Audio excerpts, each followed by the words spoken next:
The mosquito. An animal that kills more people than all other animals combined.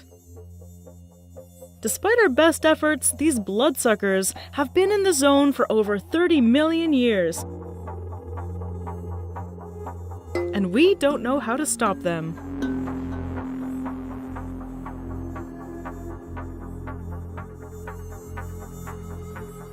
Hi, I'm Danielle, and you're watching Animalogic. The earliest evidence of mosquitoes is found in Canadian amber from about 80 million years ago. And the oldest mosquito full of blood ever found was 46 million years old. These mosquitoes appeared when our ancestors were still living in trees. They probably fed on megafauna like the Gastornis or Colicotheres. Over the eons, mosquitoes have diversified, and now there are over 3,000 recognized species. They're technically part of the fly family, Calicidae, and their name is Spanish for little fly. Not all of them like to gorge themselves on human blood. Different mosquito species specialize in different animals, including such unlikely prey as birds, snakes, and even fish. Several species feed on human blood, but the vast majority of deaths come from just 3 species. Aedes aegypti transmits dengue fever, chikungunya, Zika, Mayaro, and yellow fever. Anopheles gambiae carries malaria. And Culex pipiens transmits West Nile virus. The reason that they're so effective at transmitting pathogens is because of their amazing blood-sucking mechanism, their proboscis. Mosquitoes can live off nectar or honeydew, but females need to drink blood to get the proteins and iron they need to produce eggs. It's a dangerous job as their prey is usually thousands of times larger than them and can easily kill them. But it's a job at which they've been excelling for millions of years. To find prey, they use their vision, heat sensors, and chemoreception. Basically, they look for warm, moving bodies that produce carbon dioxide. They can follow a plume of carbon dioxide to its source until it finds a nice landing spot with exposed skin. Then it's time for the proboscis to work its magic. Though it may seem like a simple single needle, it's actually a sophisticated mechanism with a chemoreceptive organ and 6 separate needles, protected by a sheath or mantle.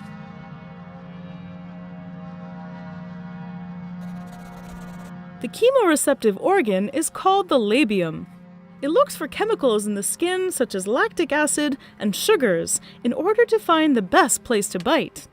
Ideally, they want to be as close to a blood vessel as possible. Then, 2 serrated needles called maxillae pierce the skin, and 2 other needles called mandibles hold the hole open. Then the mosquito inserts its other 2 needles. One of them, the hypopharynx, injects an analgesic and an anticoagulant to prevent the victim from noticing the bite and its blood from clotting.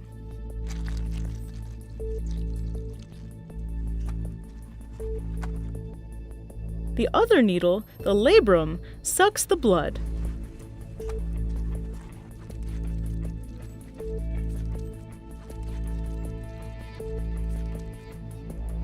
It might take a couple of tries and a bit of probing until the mosquito finds the blood vessel. This reminds me of most of my visits to the doctor.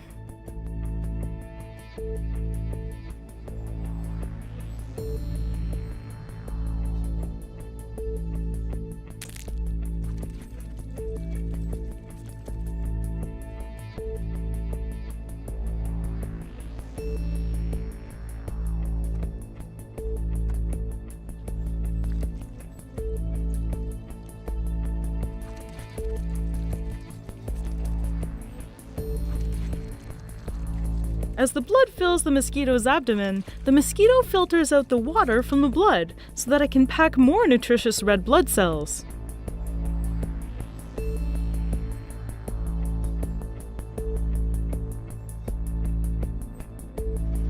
Once it's full, the mosquito will leave, having almost tripled its weight. The itching and swelling comes later, as the prey's immune system kicks in and sends antibodies to go and destroy the remains of the mosquito's saliva. At this point, the mosquito is ready to lay eggs. The specific location depends on the species and the environment. It can range from ponds to mud to pitcher plants. The eggs come in a variety of shapes, but are most commonly laid as egg rafts in clutches of up to 300 eggs. 1 or 2 days later, they hatch as larvae, or wrigglers. They can immediately swim and hunt small animals in the water column. They're entirely aquatic, but swim up to the surface to breathe through their respiratory siphon, a small tube at the end of their tail. And yes, they breathe through their butts. After 2 weeks, they pupate.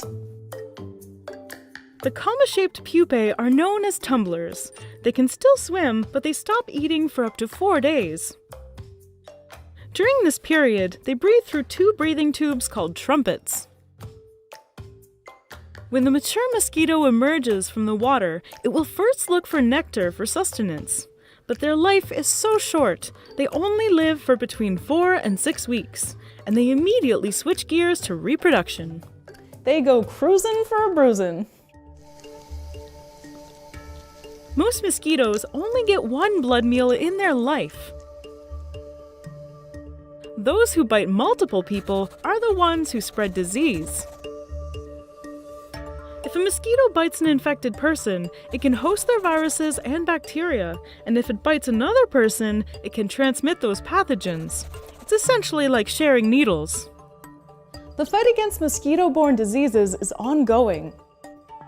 No definitive battles have ever been won, but very interesting strategies have been deployed. Non-biting male mosquitoes with a self-suppressing gene are being released into the wild. When they mate with normal females, they produce offspring with a low chance of survival past that pupa stage. This reduces the number of mosquitoes over time. Another strategy is infecting mosquitoes with the Wolbachia bacteria, which increases their resistance to RNA viruses such as the dengue and West Nile. The mosquitoes will eventually transmit the bacteria to other mosquitoes, increasing their herd immunity to these viruses. This strategy is preferable, as it doesn't decrease the number of mosquitoes in the world, which would throw ecosystems out of balance. It simply prevents those mosquitoes that are vectors for disease from contracting the diseases in the first place. As of today, mosquito-borne diseases still kill over 700,000 people a year. As the Earth warms, mosquitoes are able to expand their range dramatically, increasing their ability to transmit diseases. Eu sou o mosquito da dengue. Vou te picar? Pode? Não? But in the future, new strategies will be used. Larvae eating fish, improved sanitation practices, and advanced parasitoids will be used to fight mosquito-borne diseases. And then a better world will be possible, a world with fewer mosquito bites. You're in the great outdoors enjoying nature's beauty when all of a sudden you feel a flash of pain. You've been stung. And now your day, or maybe even your life, is ruined. Creatures that sting are greatly feared, not just by humans, but also by their predators and prey. But just how did stingers come to be? And why do stings hurt so dang much? This is the evolution of stingers. They're so powerful that we're genetically programmed to be scared of them. Stinging creatures are everywhere, not just flying through the air, but also crawling around on the ground and even lurking underwater. I was skeptical of the accounts I had heard of people being stung thousands of times. When you think of stings, you probably first think of insects. All stinging insects belong to the venomous Hymenoptera order, which includes bees, wasps, and ants. Of the stingy insects, there are 3 that top the Schmidt Sting Pain Index, a scale from 1 to 4 created by entomologist Justin O. Schmidt to categorize, well, the pain of stings. Coming in at number 3 is the warrior wasp. Native to tropical South America, the warrior wasp sting has been described as being chained to an active volcano. While insects usually try to avoid their stinger and only whip them out as a last resort, the warrior wasp is an aggressive creature that always chooses violence. While incredibly intense, the pain of the warrior wasp sting only lasts about 2 hours. Stingers evolved in hymenopterans, from the female egg-laying organ called the ovipositor. This is why only females of any of these species are capable of stinging. Nowadays, the stinger and the ovipositor are separate organs, except in the case of parasitic wasps, which use their stingers to inject their eggs into their victims. Which brings us to the second most painful sting among insects, the terrifyingly enormous tarantula hawk wasp. Growing up to 11 centimeters long, these giant wasps use live tarantulas as a horrifying nursery for their little ones. Once paralyzed with its intense venom, the wasp lays an egg on the tarantula and drags the spider to its lair or buries it underground. Over the next few weeks, the egg will hatch and the wasp larva will devour the still living spider. The bigger the tarantula, the bigger the larva will get. So this wasp sting needs to pack a potent punch to take down the juiciest spider. While Schmidt himself recommends you just lay down and scream after being stung, the pain of the sting luckily only lasts about 5 minutes. We run far away from the colony sometimes, but they are still behind us and stinging everybody what they see. Child and cows and ducks and ants and chicken and whatever they find. Most wasps have smooth stingers, which give them the luxury of being able to sting again and again. Honeybees, on the other hand, have barbed stingers, which become lodged in the thick skin of mammals. When the bee pulls out or is brushed away, the stinger stays put and continues to deliver venom for up to a minute after being separated from the rest of the body. The bee itself is eviscerated and dies within minutes of losing its stinger.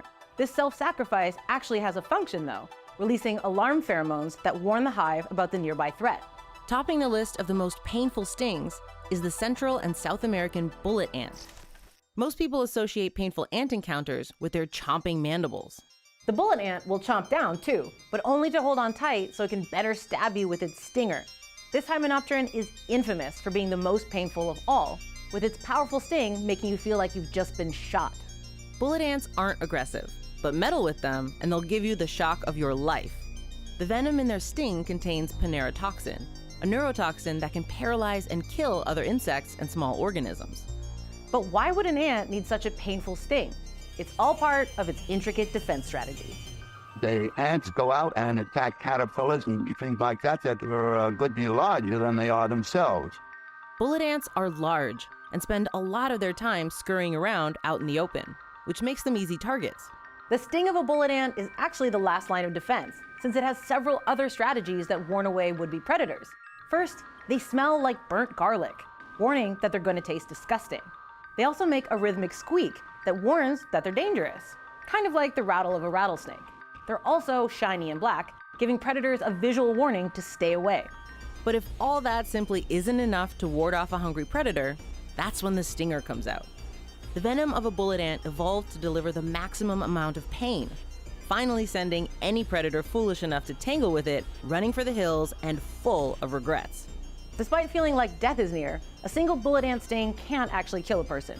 250 stings could, in theory, kill a 150-pound human, though so far there have never been any reported cases of a human being killed by bullet ants, even if their stings will make you want to die. Most species of ants have the ability to sting and can even cause anaphylactic shock in those who are allergic. Ant sting allergies, however, are far less common than bee and wasp sting allergies. Approximately 5 to 7.5% of people will experience a severe allergic reaction to insect stings in their lifetime. Honorable mention on the Schmidt Sting Pain Index goes to a family of wasps called the velvet ants. While they are velvety looking, this misnomer comes from the fact that the stinging females are actually wingless. Another name they go by is cow killers because of their ultra-painful stings. Like the bullet ant, this species has an array of warning tactics meant to keep predators at bay. Warning colors, sounds, and chemicals, and finally, if nothing else works, excruciating venom delivered by an unforgiving stinger. So, which came first, the stinger or the venom? A recent genomic study has shown that the earliest hymenopteran ancestors actually had venom proteins in their bodies before they had stingers.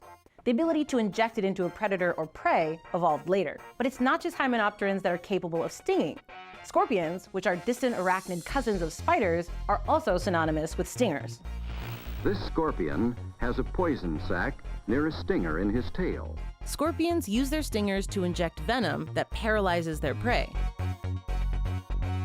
But they will also sting defensively if provoked. The end of their stingers feature tiny holes that inject venom from the bulbous venom glands at the base. The stinger itself is hardened by an accumulation of heavy metals like zinc, iron, and manganese, making it even more reminiscent of a hypodermic needle. Of the 2,500-ish species of scorpions, about 100 of them produce venom that's powerful enough to kill a human. But creating venom costs the scorpion a lot of energy. That's why, over their 400 million years of evolution, scorpions have learned to tailor the amount of venom in their stings to the situation. Sometimes they'll inject a full dose of venom. Other times they'll have a dry sting, so as not to waste any. How they differentiate how much venom to use during any given sting is still being studied. The deathstalker scorpion, native to the Middle East and North Africa, is known to be one of the most dangerous scorpions on Earth. In the world of scorpions, the bigger they are, the less venomous they actually become. At just 2.5 to 10 centimeters long, this baddie is quite potent indeed. While harmful or even deadly to humans, the venom of the deathstalker, like the venom of many other organisms, also has the potential to heal. The chlorotoxin found in the deathstalker's venom, for example, is currently being investigated to treat brain cancer. Underwater, you'll also find creatures whose stings range from mild to deadly. I'm talking, of course, about jellyfish. And these ethereal beings sting an estimated 150 million people every year. Unlike the hypodermic needle-style stinger of insects and scorpions, jellyfish have a different mechanism to deliver their venom. Jellyfish tentacles are covered in stinging cells called cnidocytes that contain a stinger.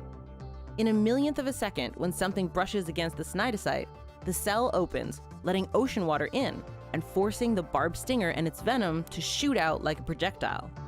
Most of the stings of jellyfish are mild and harmless, but some, like the box jellyfish, contain venom that's extremely lethal to humans. And while the myth persists in pop culture, there's actually no evidence to support that peeing on a jellyfish sting will make it hurt less.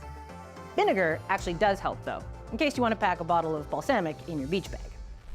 Although there are no true stingers among mammals, the males of this species do have venomous spurs on their ankles. I'm talking about the turducken of the animal world, the platypus. Because, of course it does. Platypus venom is powerful enough to kill small animals and seriously mess with a human, but it's mostly used to paralyze competing males. Whether insect, scorpion, jelly, or platypus, stingers are super effective and massively ouchy adaptations for hunting, defense, and propagation. At work, man, sitting there minding my own business, and here comes that yellow jacket. Boom. Took me down through there, boy. Stung me right on top of my lip. Can't believe it, man. You know what I'm saying? Brought some leftovers from last night, some good old ribs, man, that I prepared from last night. I don't know how I'm gonna eat them junks. Man. While the struggle for equality in humans is still ever present, some animal species have shown that matriarchy is the way to go. Sociality in animals is a wide spectrum. While some species live in tightly knit communities, like gray wolves, others, like polar bears, rarely ever interact with other members of their species. But even interaction isn't a metric of sociality. Just because a species clumps together on occasion, like in the case of solitary Christmas Island red crabs during mating season, that still doesn't mean they are social animals. Sociality evolved in many species, so they can take advantage of an array of benefits, like protection, coordination, cooperation, and reproductive success. The reason not all creatures are social, however, is because these benefits need to be balanced by the drawbacks of living in a group, like diseases and competition for resources. Oh, this has become a three-way head bashing fight. Oh, this is crazy. Among mammals, there are about 76 social species that have clear leaders, most of which are male. Wow, oh, here he comes. Look at the size of that lad. Of course, the dominant male is the first to come feed, and he leads the example for the rest of the herd.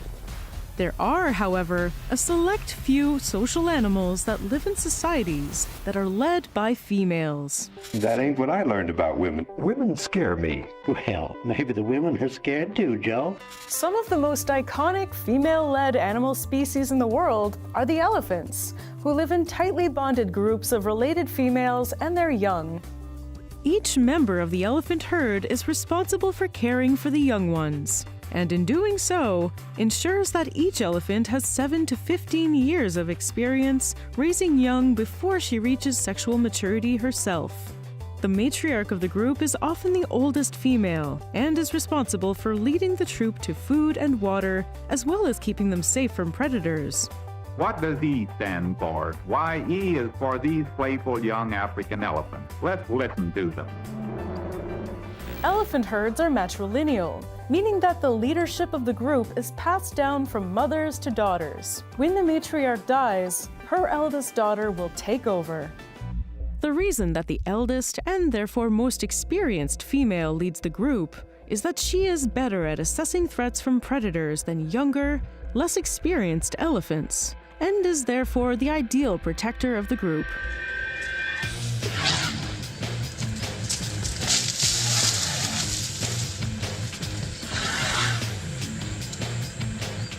Similarly, the leader of a pod of orcas is often the most senior female, who is highly experienced in finding food and has made it through many lean times herself. With male orcas typically only living to about 40, and females easily reaching 60 or even 90 years old. When it comes to wisdom about where to find resources, female orcas often have decades on their male counterparts. Unlike elephants and orcas, which, aside from the matriarch, don't have a clear order of rank among females, spotted hyena groups have a very strict pecking order in their cackle. And yes, a group of hyenas is called a cackle. Spotted hyenas live in mixed groups of males and females, with females remaining in the clan their whole lives and males leaving when they reach sexual maturity. The clan itself is made up of many matrilines, who hunt separately but all work together to defend a shared territory. The matriarch of the hyena family is at the top, with her daughters next in line. Surprisingly, the younger hyena daughters actually outrank their older sisters. And with rank comes some serious bonuses. Those that rank higher have greater lifetime reproductive success than the lower-ranking members. While this pecking order seems like the perfect opportunity for lower-ranked females to challenge the upper ranks, rebellions within a spotted hyena cackle are actually rare, since most other females will support the higher-ranking one when it comes to conflict. One reason for that is that social instability is costly for the entire group, so all members, regardless of their rank, are invested in maintaining that status quo. Lions are the only cats to live in social groups. Their prides are almost entirely female, containing up to 20 members, with males leaving the group to find other prides when they reach sexual maturity. Women can be awfully jealous of each other, and women are more sensitive than men. I'll say they're sensitive. Females are responsible for guarding their territory from other prides looking to infringe on their turf, and hunting collectively for the group. While most daughters are recruited to stay in the pride, about a third will break off to form their own prides elsewhere. Males are transitory, traveling in pairs or small groups known as coalitions in the hopes of gaining favor from a new pride. They rarely travel alone since competition is so fierce. It's dangerous not to have a buddy or two. These strongly bonded coalitions of males will remain together and even snuggle up their entire lives. When it comes to romance, though, ultimately it's up to the females to decide which males they want to have around. And the favor of females can fizzle fast, with males usually only being allowed to stay with the female pride for a couple of years before being pushed out. When simultaneous birth happens in a pride, mothers will form what is called a crèche, in which they raise their young together, even nursing each other's cubs. They do this to protect against infanticide, which accounts for more than a quarter of cub deaths and happens when a new coalition of males attempts to come into the pride. Since males are around 1.5 times larger than females, it's easy to overpower a single female and kill her cubs. But the crèche mothers can team up and protect their babies from unwanted males. Even with this sisterhood, they still rely on the males of their current coalition to patrol the territory and protect them from would-be intruders.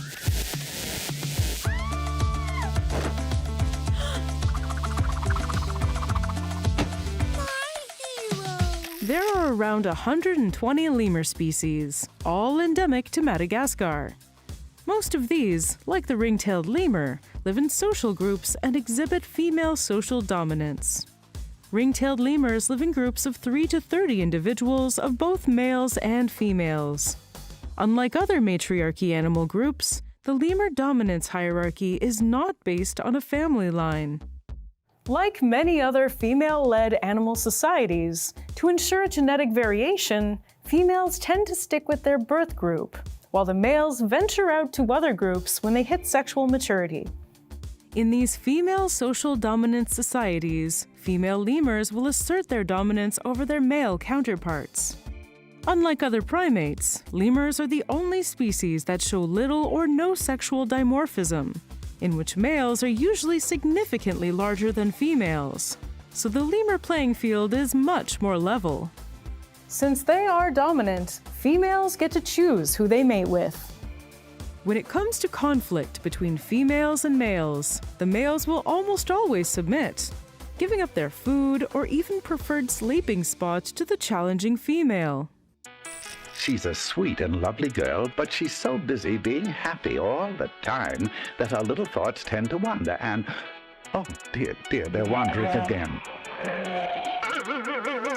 When it comes to female-centric primates, another is even closer to home.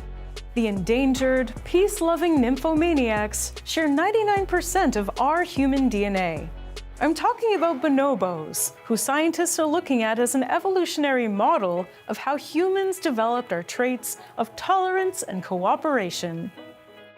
Unlike other female-led species in which younger males are ousted from the group once they reach sexual maturity, it is the females in bonobo troops that seek out new groups during adolescence. When they arrive in the new group, these new members will seek the frequent attention of 1 or 2 senior females, rub genitals, and groom them to establish a relationship. If these advances are reciprocated, the young female will slowly be integrated into the group. Her position as a member is solidified once she has her first offspring. Females are truly at the center of every aspect of bonobo life. Even males will be tied to their mothers their entire lives, depending on them for protection against other males. Research shows that bonobos are not just female-centric, they are also female-dominated, despite the fact that females are generally smaller than males. When threatened by a male, all the females will stick together to chase him off. Often males arrive at a feeding site first to quickly gobble up their fill, before females arrive and they have to relinquish their feast.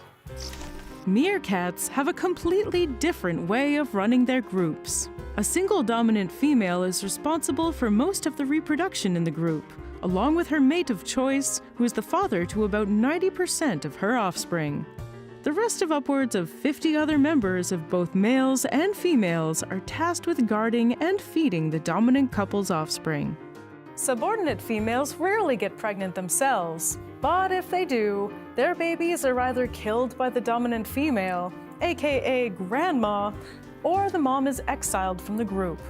The dominant female meerkat can maintain her power for up to 10 years, but usually only stays on top for an average of a couple of years. A female can become dominant by either ousting the existing dominant female, founding a new group after being evicted herself, or taking over when the dominant female dies. Long live the queen! Other examples of female-led societies come from the insect world. You see, ants are what we call social insects. They live in community. Now, this is a queen. There are a few queens in each ant community. All they do is lay eggs. Unlike most mammals, bees and ants are eusocial, meaning that a single female, known as the queen, produces offspring while non-reproductive workers are responsible for their care. There's a grill in between to keep the queen bee from going up and laying eggs in the honey storage place. That would spoil the honey. This highly organized way of living is a huge part of why ants and bees have become so successful throughout most of the world, since it lets them efficiently gather resources and defend themselves against enemies. While relatively common in insect colonies, the East African naked mole rat is one of the few mammals in the world that is truly eusocial. Naked mole rats live in a female-led, highly hierarchical social structure, in which every member has a role in supporting the reproduction of just a few. Like in bee and ant colonies, the female leader is called the queen and is the only one that reproduces. The rest are either workers or soldiers, raising the young or defending the colony. Much like bees and ants, this system is highly efficient and helps ensure that the entire group will thrive. These strange little wild dogs live among some of the world's most dangerous predators. Monitor lizards fear them, and tigers hate them. So what makes these tiny dogs such powerful hunters? Let's take a deep dive into one of the most organized hunters in the world. This is the killer whistler, the dhole. The dhole is a strange fox-like canid that is somehow in constant struggle with tigers, leopards, monitor lizards, and bears, and has earned their respect through its smarts and grit. Dholes are about the size of an Australian shepherd, and though they look like a red fox corgi hybrid, they're actually much more closely related to wolves and jackals. They have survived humans and some of the greatest predators on Earth, partly due to their social life. Like other canids, dholes live in groups. They usually have about 10 to 15 members, though sometimes separate groups merge to make supergroups of up to 30. Because of the lack of rigid hierarchy, their groups are more commonly known as clans instead of packs. They're not really egalitarian societies because breeding females seem to be higher in the hierarchy, but they're basically hippie communes full of voracious killers. Wait, are dholes a cult? When they hunt, the clan splits into smaller units of about 5. They get ready for the chase by play fighting and running around each other. It's like athletes getting ready for the big game, but in their case, the game is deer and other large ungulates. You know, just passing around the deer skin. The meal varies depending on the location, but markhors, tapirs, chitals, and even baby elephants are on the menu. Dholes, like humans, are very visual hunters and communicate using a combination of calls and visual cues. They usually go out hunting in the morning daylight in groups of 5. That's their optimal hunting group size. Larger groups are harder to coordinate, and smaller groups can't cover as much ground. Usually, one of them will lead the charge, while the rest stay back and cover the flanks. As they chase their prey, their whistles help them keep track of each other. If they get close enough, they bite in the legs and sides and try to guide it towards water, where prey bleeds out faster and are less mobile. If prey refuses to go to water, they just keep on biting until it falls. In order to survive a dhole attack, prey has to be agile to navigate the forest, quick to outrun their hunter, who runs at 50 kilometers an hour, have the stamina to keep going while injured, and be very, very lucky. Most animals don't have this set of skills and eventually are captured. The dholes tear their prey open and quickly eat the most nutritious parts. The heart, liver, and lungs are their favorite organs. They also have to gorge themselves to return to the clan and regurgitate some of their food for the pups and the pregnant females. It seems a bit unfair not to be able to enjoy your meal after a hard day at work. But for the Dholes, finding and killing their prey is only the beginning of their problems. The noise and the smell of blood brings in unwelcome guests. Tigers.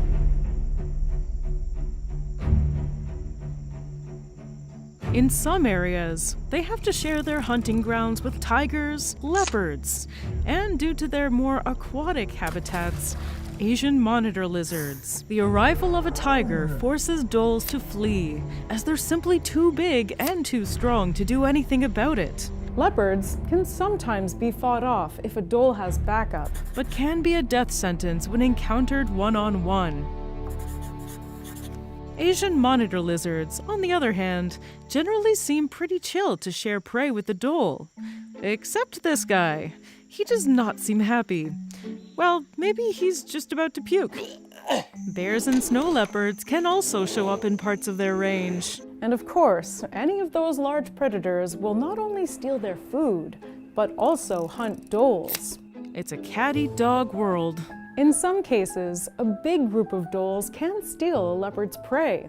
It's just another case of kleptoparasitism, a common occurrence in the natural world. These amazing battles between Dholes and big cats used to be common all over the Northern Hemisphere, but their numbers have shrunk so much that it's become an almost mythical occurrence. There are only about 2,000 mature Dholes in the wild, about 1/10 of the global polar bear population, and yet we never hear about their plight. Tigers might steal their kills and hunt Dholes, but humans are by far their worst enemy. We have outcompeted them for food, destroyed their habitat, and in some cases put bounties on their heads, like the British did in India in the early 20th century. Today, farmers will often kill Dholes to preemptively protect their livestock. Since their range has been broken up so much, and they've been forced to remote areas with disparate climates, several subspecies have appeared. 7 remain today, and vary in color, fur length, and size. Smaller, darker Dholes live in southern India and Southeast Asia, and lighter, fluffier ones live in China, the Himalayas, and other mountainous regions. Before humans took over, they were found all over Europe. The last European Dholes died in the mountains of Italy and Spain about 10,000 years ago.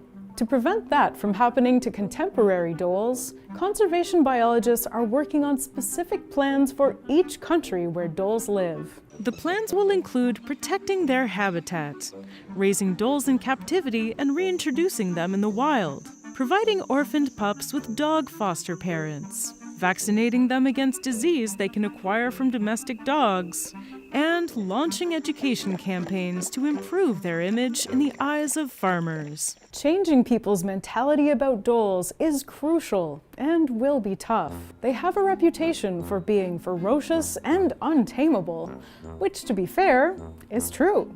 Dholes never become comfortable around people, will bite if approached, and are just generally very wild animals, even if raised in captivity from a young age. In China and India, there are legends about their ferocious behavior, especially their ability to stand up to larger predators and hunt huge prey. In a story in the Jungle Book verse, Mowgli's wolf family is warned of an upcoming war with the vicious Dholes. This isn't even that far-fetched. Wolves and Dholes kinda hate each other. But thankfully, they don't encounter each other very often. Saving the elusive Dhole will take a lot of work and time, but hopefully in a few decades, their numbers will grow and we'll see them rule once again from the tropical jungle to the Himalayas.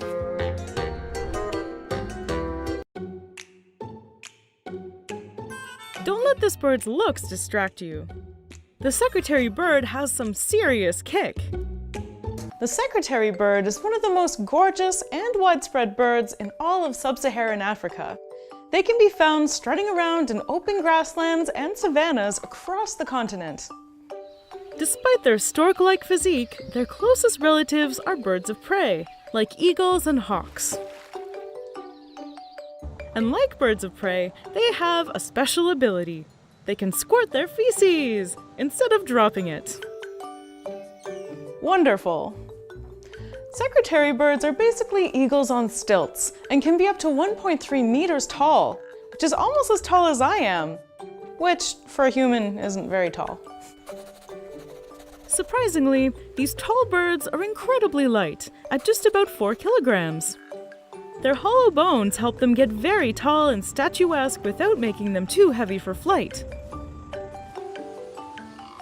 They can fly at heights of up to 3,000 meters, but they're not quite as graceful as their aquiline cousins. But when you look this fly on land, there's little reason to leave the ground. These killer queens have been turning heads for thousands of years. Even the ancient Egyptians admired them. Bas-reliefs depicting secretary birds were recently discovered at the Temple of Hatshepsut. The amazing thing is that there are no secretary birds in Egypt. The artists were so awestruck by their beauty that they carved the beautiful birds in stone for posterity. European naturalists were also struck by their elegance. They were originally named Sagittarius, which is Greek for archer, because of their refined and deliberate gait, as well as for their head feathers, which resemble the arrows sticking out of an archer's quiver. Nobody knows for sure how the name changed from Sagittarius to the less impressive secretary bird. The leading theory is that they reminded English naturalists of their secretaries, who used to use goosequill pens and put them in their hair when they were not writing. The other theory is that it comes from the Arabic word sakaret which means hunter bird, but please forgive my pronunciation, I can't pretend that I know how to do that correctly. And that might be a more accurate name. Everything about their biology is designed for hunting dangerous prey, particularly venomous snakes. They have legs for days, but they're stomping machines that kick with deadly accuracy. When they find a snake, secretary birds go for the head and stomp with ferocious speed. Their stomps can produce forces of 20 kilograms. That's 5 times greater than their body weight. Their fashion-forward plumage serves as a distraction. When hunting, they shake their tail feathers and wings to get the snake's attention away from their legs to prevent them from biting them.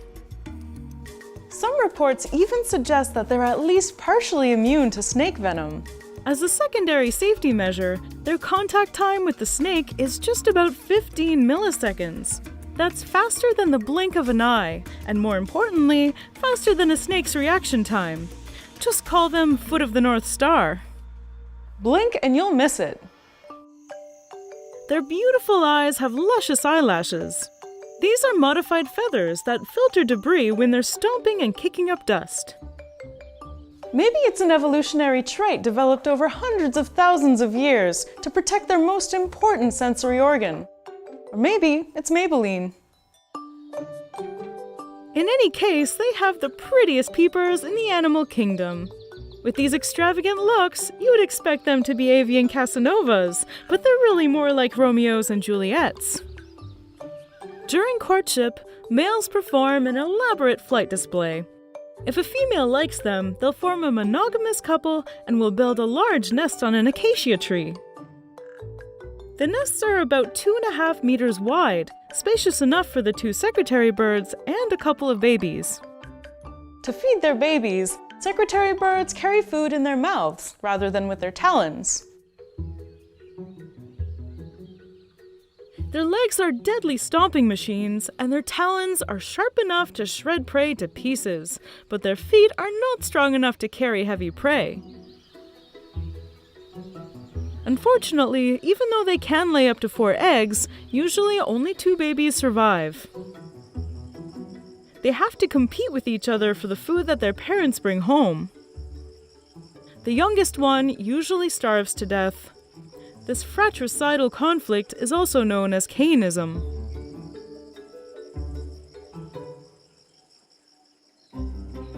Parental care doesn't end at the nest. After 80 days, the babies fledge and leave the nest, but the parents stick around until the young learn how to hunt for themselves. Once they're fully grown and pretty, they'll disperse and start their own beautiful families. The face of a snapping turtle is the last thing a lot of fish see before they die. It's not pretty. There are 5 species of snapping turtle across 2 genera, Macrocheles and Calidra. Hail Calidra. Calidra contains the common snapping turtle, the Mexican snapping turtle, and the South American snapping turtle, while Macrocheles contains the alligator snapping turtle and the Suanese snapping turtle. These turtles are all quite large, and they're only found in the wild in the Americas. While the 2 genera do share similar characteristics, they aren't very closely related, and only share a name due to their similar behavior. The snapping. I said the snapping. Damn it. I can't do it, guys. I've done this. I've tried my whole life. I can't snap my fingers. That's it. Alligator snapping turtles are the larger of the 2, measuring up to 66 centimeters long and in extreme cases, weighing up to 100 kilograms. Though these massive numbers come from turtles in captivity, and in the wild, an average adult male will only weigh up to 40 kilograms. Common snapping turtles, on the other hand, are much smaller. They measure up to 45 centimeters long, and in the wild, weigh up to 16 kilograms. Alligator snapping turtles are tanks. Once they reach a certain size, they become immune to most predators. Only particularly large gators are powerful enough to crack their shells. They certainly do their namesake justice. Alligator snapping turtles have claws the length of human fingers, highly ridged carapaces, and sharp triceratops-like beaks, which they use to tear into prey. To hunt, alligator snapping turtles have a vermiform tongue, a tongue that resembles a worm meant to attract dumb fish. The turtle will sit at the bottom of the river or lake with its mouth wide open. It lays absolutely still, except for its tongue, which it wiggles around, mimicking a worm. There, it waits for a fish to swim by that is dumb enough to swim right into their mouths. Their bite is fast and strong enough that if they don't swallow the fish whole, they're sure to decapitate them. They'll eat anything they can catch, and their diet is made up primarily of fish, but they also eat birds, small mammals, baby gators, and other turtles. There is a lot of misinformation out there about the strength of an alligator snapping turtle's bite. Some cite them as having a bite as strong as an alligator. They don't. In reality, their bite is much closer to the strength of a human, which is plenty, especially when combined with that beak. They have enough power to take off a finger. Yet despite this vicious appearance, they are quite chill, unlike common snapping turtles, which are much more aggressive. This may be due to their different hunting strategies. Alligator snapping turtles are ambush hunters, while common snapping turtles are chase hunters. Though it could also be due to their size. A fully grown alligator snapping turtle has few predators, while the much smaller common snapping turtle is more often on the defense. While alligator snapping turtles are more intimidating in almost every single regard, the common snapping turtle has the more fearsome tail. Their long tails have a series of bony plates that give them a sawtooth appearance. Their tails look a lot more like dragon tails than their beefy, smooth-tailed cousins. Despite being chase hunters, common snapping turtles are pretty terrible swimmers, preferring to walk along the bottom. They spend the majority of their lives in the water, only ever leaving when basking or laying eggs. In fact, they spend so much of their time in the water, they can often be seen with full heads of hair, their hair being algae. They live in large bodies of water, but they can also be found in smaller ponds. They prefer to hang out in areas shallow enough that they can sit with the tips of their noses sticking out of the water. The most vulnerable point in a snapping turtle's life is when they first hatch.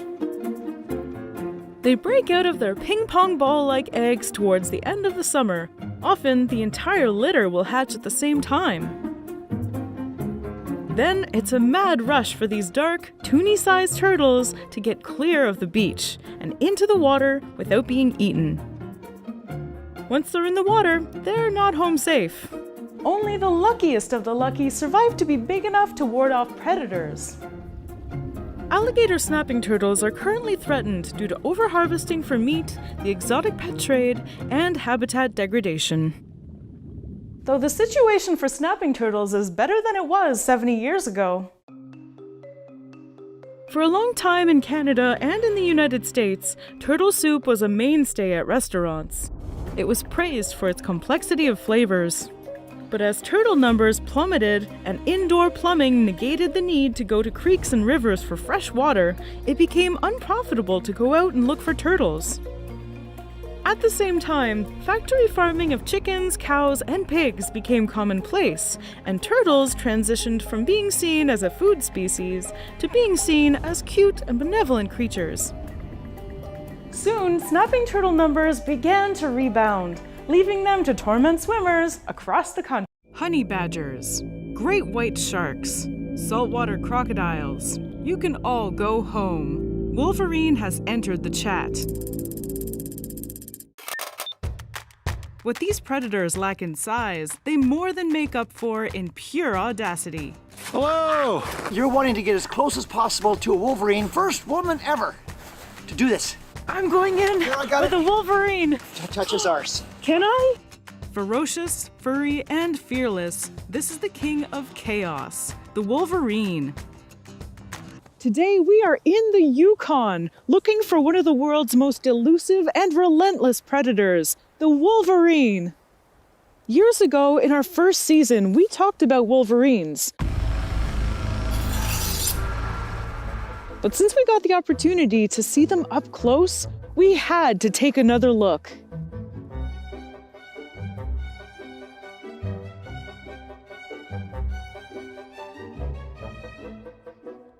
Right now, I'm following some footprints, and I can only assume that those belong to a Wolverine. The footprints of a Wolverine don't look anything like a coyote or a wolf. They look a little bit more like a bear print. Obviously, a little bit smaller. Yeah, you can see how there's two trails here. Now, I bet you anything that if this was a coyote and a Wolverine, the Wolverine was probably the one chasing the coyote. I'd put my money on that.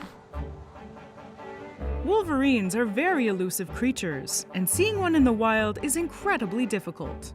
So we decided to head down to Alaska to meet the man who's best friends with one. Well, we've made it to the Kroschel Wildlife Center in Alaska. The guy who runs this place, Steve Kroschel, is kind of a local celebrity within the Yukon and Alaska. He's known as the Wolverine Man. I really want to know why that is. And I think we're gonna find out. Hello! Hi! Hi! Don't move! Hi! Oh, that's why. This is Jasper, a Wolverine that Steve has raised in captivity since 2008.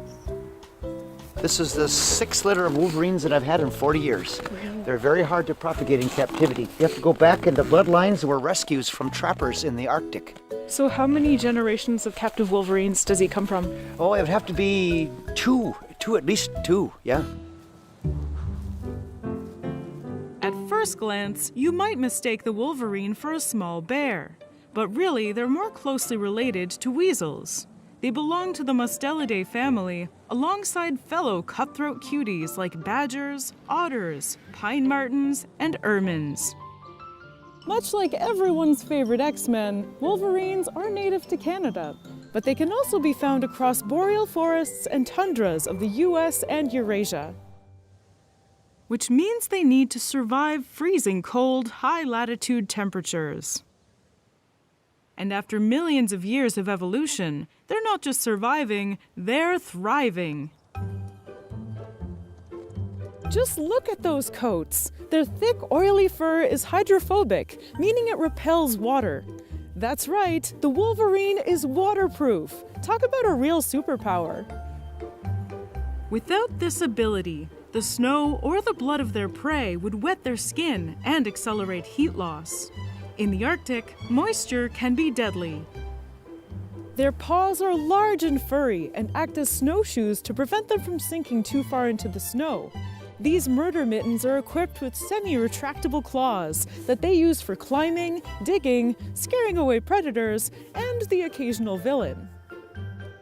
Their scientific name is gulo gulo, which is Latin for glutton, and they live up to that. They'll eat anything that they can get their paws on, from plants and berries, to mice and rabbits, to elk and moose. Even carrion is on the menu.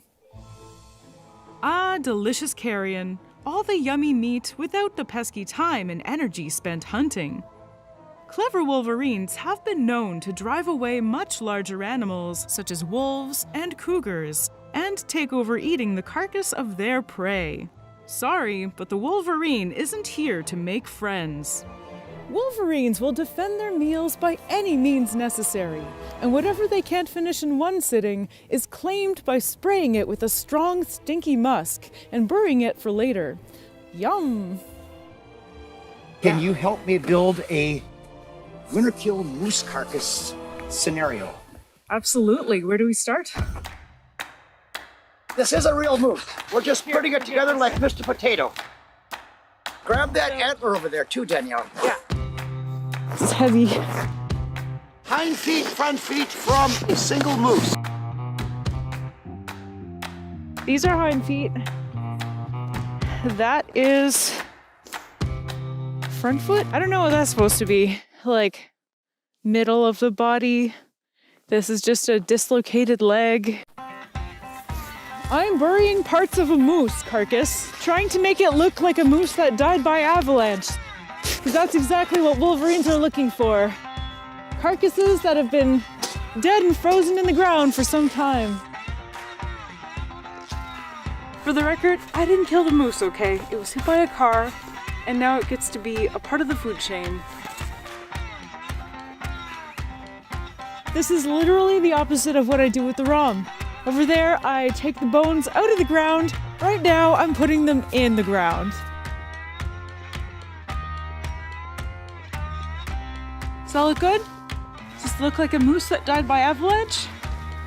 I got Steve here putting the icing on the moose as a final touch. Oh yeah, I'm really starting to believe this.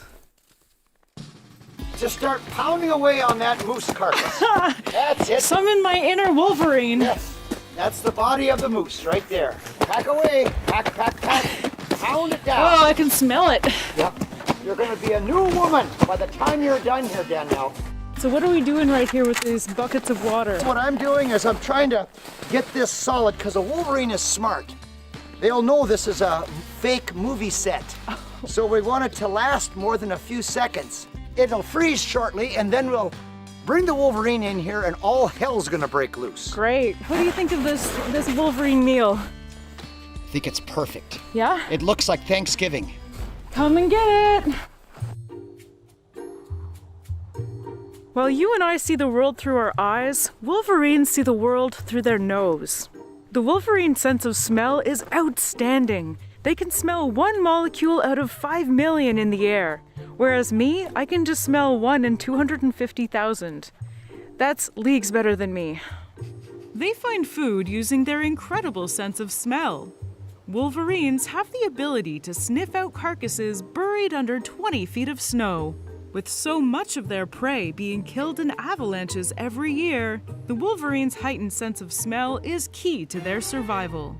Are you ready to take a risk? And I will protect you if things go south, because it is a wild and dangerous animal after all. So are we going to let it explore this while we're in its enclosure? I'm gonna try. And Okay. I've never ever done this where there's a free roaming Wolverine with anyone other than me. I take that back. There was one person, I won't tell you his name, he tried it, but it only lasted for like 30 seconds. It got bad, it got dangerous. Literally I had a dive between him and the animal. Now the Wolverine was just curious, but we can't be sure. but it's okay for me to be here. Well, you know why? You know why I feel that way? Why? Because you give off the right kind of frequency. You have a compassion and an insight that I don't see very often in a human being. All right, well, I'm putting a lot of trust in you and a lot of trust in the Wolverine. Did you sign the release? No, I'm just kidding. Were you serious though, or was that like just good acting about no one else ever doing this? I'm serious. Yeah. Yeah. So, but there's some. I had to ask.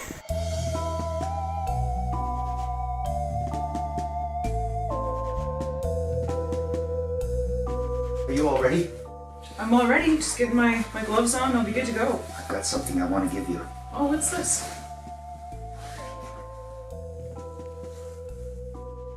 Oh, that is pungent. That's Wolverine lure. Have you ever smelled that before? No, it doesn't smell like anything I've ever smelled in my life. You just put one little speck of that in the center of that moose carcass, and I think we'll get the Wolverine to claim that carcass. Okay. Stick it in the snow right on the top. Just dab it in the snow. In there? All right. This is it. This is the pièce de résistance. Now, this stuff is made with real Wolverine musk. This is going to draw the Wolverine down to investigate. And what Wolverines do when they have carcasses that they want to eat or save for later, they mark it for themselves by spraying it with more musk. So it's gonna smell this and say, hey, I'm gonna put my stink on it. We want him to come and claim this for himself and then dig in. Okay, Danielle, I'm going to go out and get Jasper. And I'm going to bring him over here like you're carrying a child in a car seat. And I'm going to go through there. And then I'm going to let him go in there. And once he's in there, I'm going to summon you to come in with me. Okay, stand right here, just in case something goes right there. Stand right there. All right. And I won't move until you give me the signal. And I will be back. I hope this works. All right, I think we're just about ready to let this guy go. Don't move.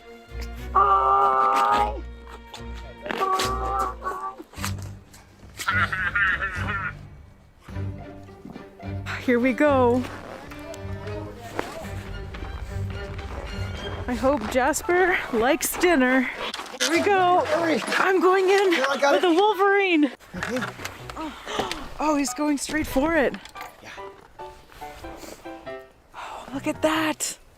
Now Jasper's already exploring that moose carcass. I am so happy that this Wolverine is comfortable with my presence right now. I feel pretty calm about it myself now that I can see how relaxed Jasper is. Guess it goes both ways, you know? I'm elated. My heart is just, it's pounding out of just sheer excitement. What a beautiful animal.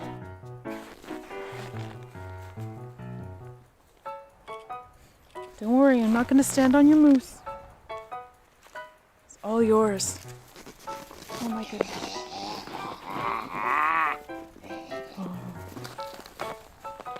Let's see, Steve knows how to speak to this Wolverine. He just warned the Wolverine to step off, because I'm not a meal. At least not yet. At over a meter long and about as heavy as a German Shepherd, the females are about 30% smaller than the males, but equally as chaotic. These stocky mustelids weigh between 11 and 18 kilograms. Their fur is brown or black, with a yellow or gold stripe from their head to their tail. The markings on their faces, necks, and chests are unique to each Wolverine. Kind of like hyper-aggressive snowflakes. And they are aggressive. Like really, really capital A aggressive. Wolverines are always on the prowl, only taking breaks for naps and mating. The only thing these demon ferrets like more than eating its prey is killing it. The Wolverine's ferocity is so legendary that people living out on the land told me that they'd rather run into a polar bear than a Wolverine. Crikey! Wolverines can hit speeds of almost 50 kilometers per hour running across the snow. If they ran that fast on a city road, they'd likely get a ticket. They're also great climbers and super strong for their size. Can he dig out the foot? He's got the foot! Oh no! He's got the foot! Having raised several litters of Wolverines from birth, Steve has become somewhat of a Wolverine whisperer. And in order to be as safe as possible in the enclosure, he taught me to speak Wolverine. All right. I hear him talking now. Okay, so... Oh, that's him? Yeah. I can hear him. Yeah. He's excited. Do you think he can smell the moose? Oh, yeah. They could smell frying bacon from 25 miles away in the Arctic if the wind's blowing right. There are certain voices now that I make and vocalizations to communicate with the Wolverine. And one of them is this. Dow! Go ahead, do it. Dow! And then, hi! Hi! Louder. Hi! Dow! And then, hi! Hi! Louder. Hi! I'm over here on this side, Danielle, on this side. Hi! That's it. And then, ha ha ha ha. Ha ha ha ha. That's it. That's it. Ha ha ha ha. Yep. Okay. Ha ha ha. That's it. Ha ha ha. That's it. Ha ha ha. Hi. Just you got it. Hi. See? Hi. See? It's coming. Oh, he just did a front flip. Hi. Hi. I love Wolverine noises.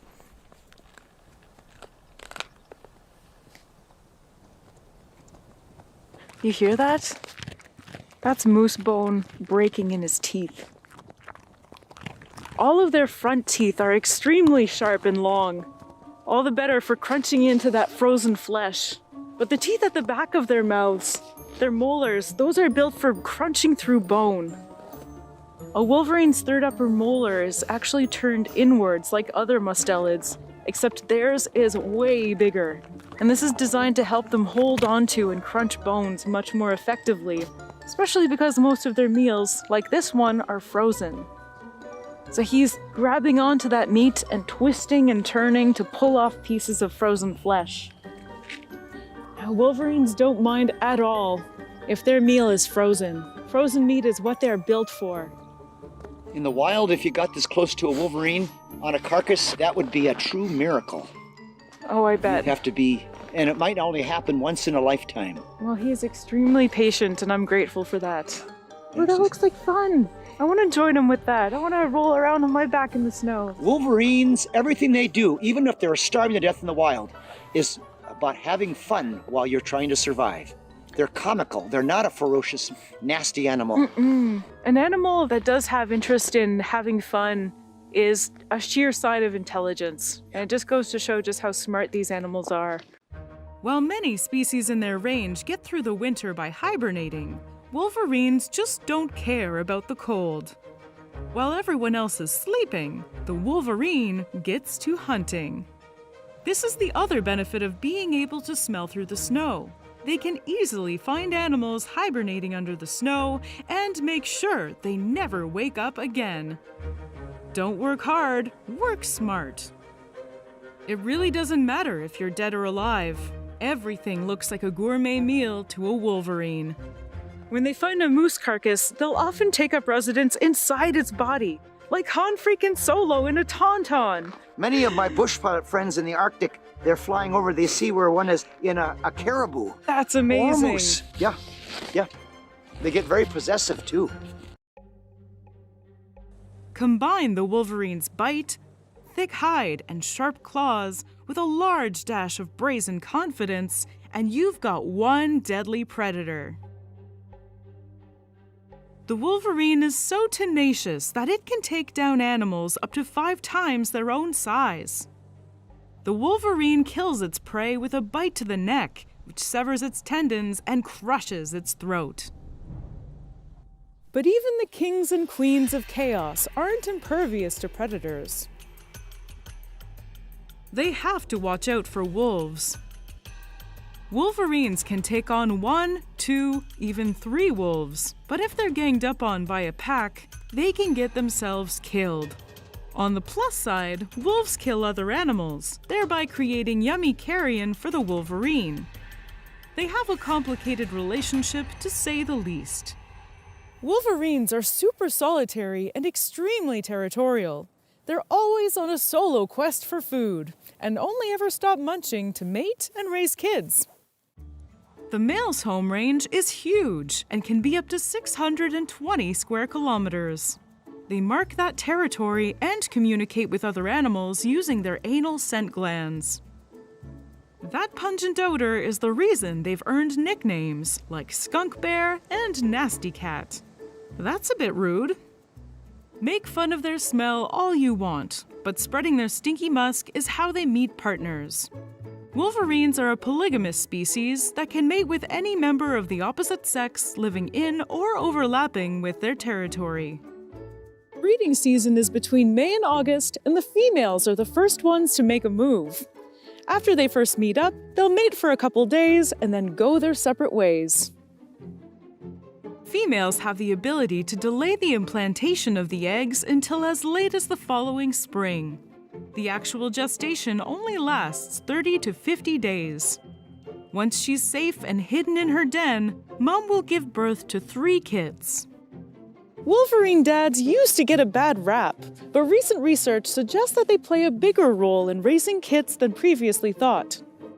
Fathers have been spotted visiting the mom Wolverines when they're nursing their young. Some dads even take an interest in their offspring when they're older, teaching them how to survive in the wild and even just playing. But let's be real, Mom does most of the work. The kits are weaned off her milk at 3 months old. They'll be full-sized at a year old and reach sexual maturity at age 2 or 3. True symbol of the Arctic wilderness is the Wolverine, more so than the polar bear, the grizzly. I never thought, Danielle, that you'd be interacting with this Wolverine's behavior. This is amazing. Here, touch his arse. Can I? Go ahead. Oh my God. Oh, it's so soft. All right, there he goes. Bye, Jasper.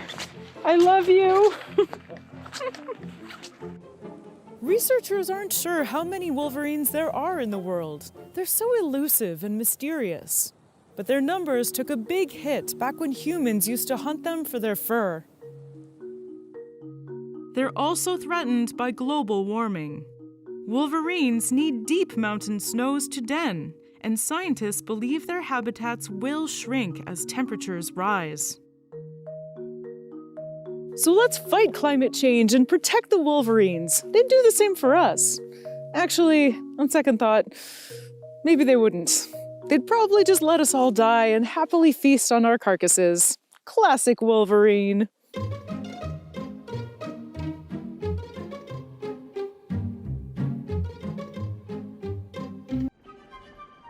Deep, below the freezing cold waters of Antarctica, lurks a terrifying, prehistoric-looking predator waiting for its next taste of blood.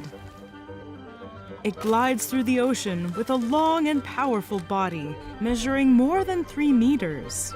It sports a sleek black and gray spotted coat. It flaunts a large, almost reptilian head. This may be the last thing a penguin will ever see, or the creature they never saw coming. You can try to run or swim away, but you can't hide. This is the leopard seal. The leopard seal, also known as Hydrorga leptonix, lives a solitary life in some of the most remote and frigid locations in the world. Leopard seals are known for their love of penguins, but it's hard for them to share their love. The majority of the leopard seal's population lives south of the Antarctic convergence, in the subantarctic islands and Antarctica, between 50 and 80 degrees south. They spend their days lounging on the pack ice and hunting in the frigid waters.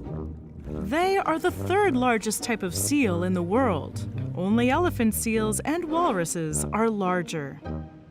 But leopard seals are much, much scarier. Adult male leopard seals can weigh up to 450 kilograms, and adult females are even larger, close to 600 kilograms. That's almost as heavy as a male Kodiak bear. They make their namesake look tiny.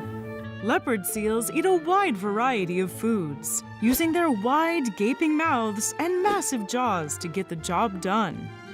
In the winter, their most important food is krill, because it is widely available to them. They even have special grooved back molars that lock together and allow them to filter krill out of the water. They also eat fish and cephalopods, like squid.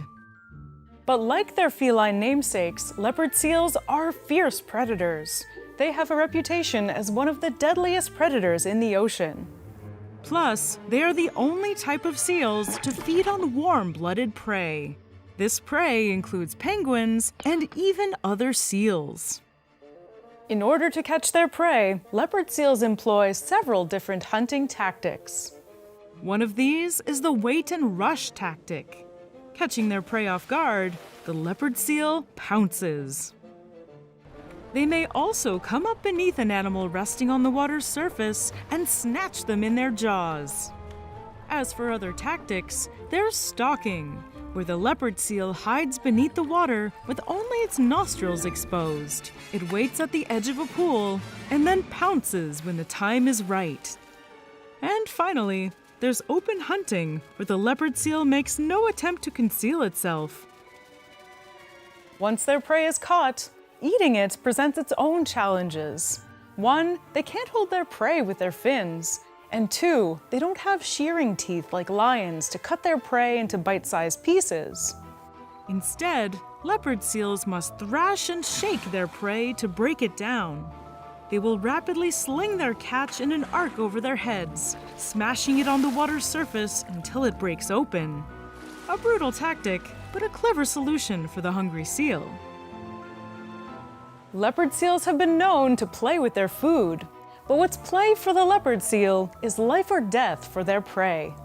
When a leopard seal has eaten but still wants to play, they may seek out a penguin or seal pup heading to shore and chase them before they can get there.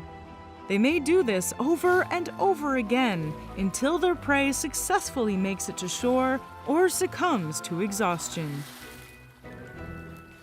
These muscular predators are built for speed and have excellent sight and smell.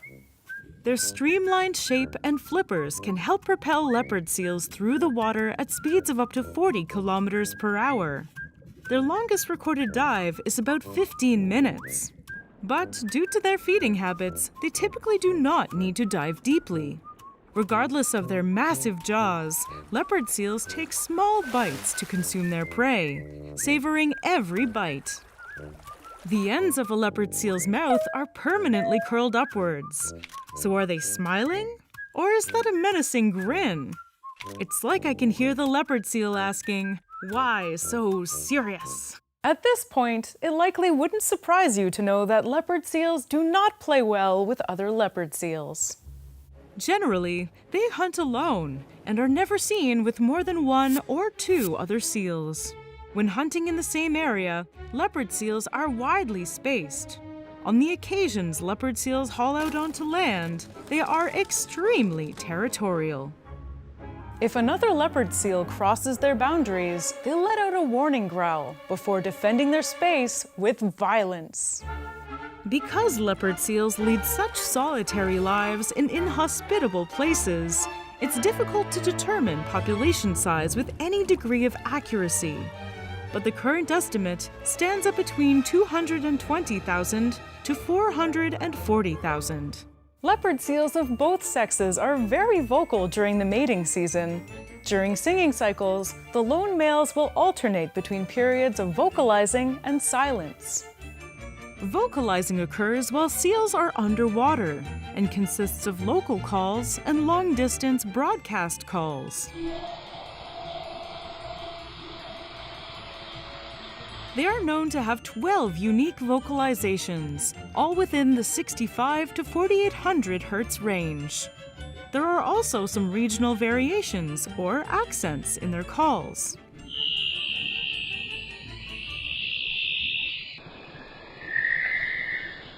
Leopard seals mate between November and March, with a gestation period between 8 and 9 months. They often give birth on ice floes. No wonder they're cold to the core. Pups are born measuring about 1.5 meters in length and weighing about 35 kilograms. Young leopard seals mainly feed on krill. It's not until they grow into adult leopard seals that they develop a taste for blood and prey on penguins and seals. Leopard seals can live up to 26 years in the wild. That is, if they can avoid their only recognized predator, the orca. Leopard seals are inquisitive and fearless, and will frequently approach small boats to check humans out. But how should we humans feel about meeting a leopard seal?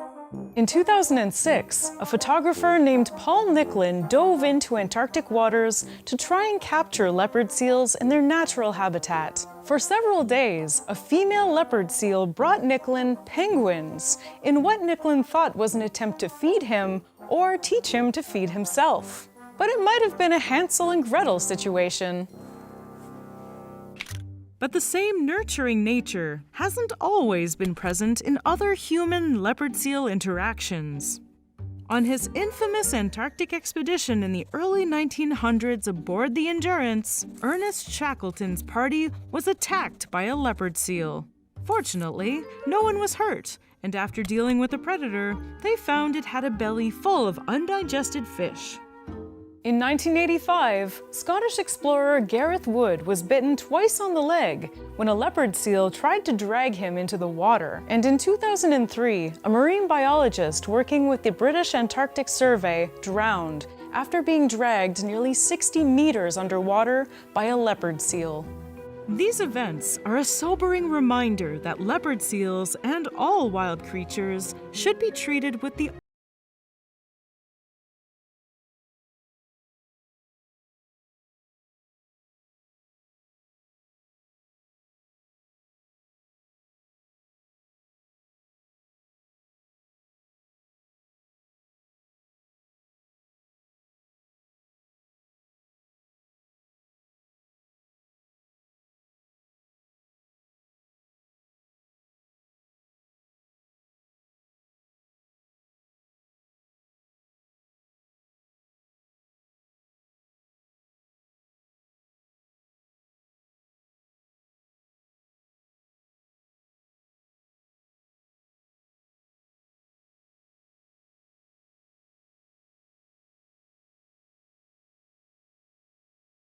every week.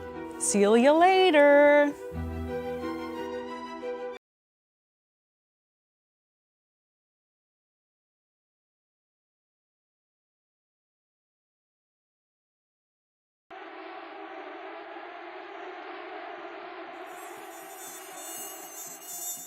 The mosquito. An animal that kills more people than all other animals combined. Despite our best efforts, these bloodsuckers have been in the zone for over 30 million years. And we don't know how to stop them.